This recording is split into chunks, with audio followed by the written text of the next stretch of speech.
আচ্ছা, আগে তো আমার দোকানে আসো। প্রথম কথা হচ্ছে অতিথি নারায়ণ। আচ্ছা, ওখানটাতে বসতে পারো।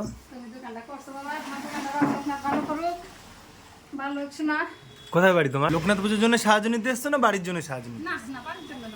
শুধু শুধু মানে শুধুমাত্র পুজোর জন্য?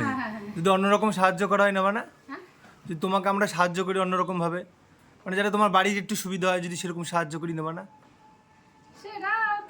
মানে বাবা লোকনাথ তো তার পুজোর জন্য সাহায্য তোমাকে পাঠিয়েছেই। তা আমি যদি বাবা লোকনাথের মানে ভক্ত হয়ে যদি তোমাকে অন্যরকম ভাবে সাহায্য করি, সে সাহায্য নেবা তো? সেটা এখন তোমার ব্যক্তিগত বাবা। তাহলে আমি ফ্যানটা চালিয়ে দিচ্ছি, তুমি একটু বসো, 5 মিনিট বসো দোকানে, আমি এখনই আসছি, ঠিক আছে?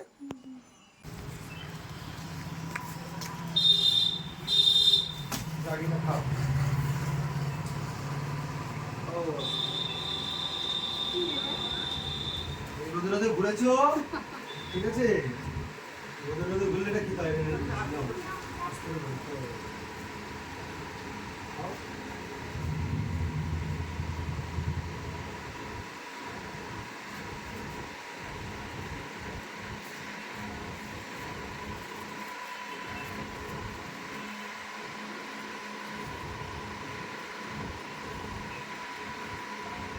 হ্যালো,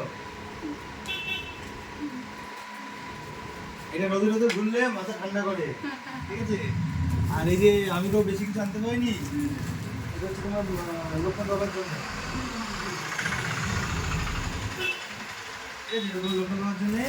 আর এখানে চা পাতা, বিস্কুট, দুধ, আটা, মুড়ি আছে, এটা তোমার জন্য, ঠিক আছে? লোকনাথ বাবাকে নিয়ে প্রসাদ খাবে, প্রসাদ খেলে সুস্থ থেকো, ভালো থেকো। শুধু আমি না, সবাই যেন ভালো লাগে। আর ওই কখনো যদি মনে হয় আসবো ঘুরতে ঘুরতে, আমাদের রাতের মতো নেই। ভিডিওটা করলাম কেন, মানুষের কাছে একটা বার্তা দিলাম যে কখনো যদি কোনো বয়স্ক মানুষ আসে, তাকে ফিরিয়ে দিতে নেই। সে শুধুমাত্র রাস্তায় বেরিয়েছে তার একটাই কারণ, সাহায্যের জন্য। তাই আমরা সবাই মিলে যদি তাকে সাহায্য করি, তাহলে তাহলে সবার ভালো হবে, তাই না? সাহায্য করা হচ্ছে মানুষের মূল মন্ত্র। তো সেই হিসাব করেই, কিন্তু সবাই তো বোঝে না। আমি যদি তোমাকে সাহায্য করতাম, খুব জোরে 10 টাকা দিতাম, তার থেকে তোমাকে যে সাহায্য করেছি তোমার ভালো হলো। তো এই ভালোটা করতে গিয়ে আমি জানি না আমার কি পূর্ণ লাভ হলো।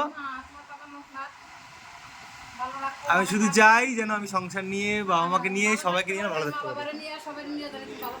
ঠিক আছে, তুমি ভালো থেকো, টাটা। হ্যাঁ, আবার এসো। হ্যাঁ, ঠিক আছে, আমি যাবো।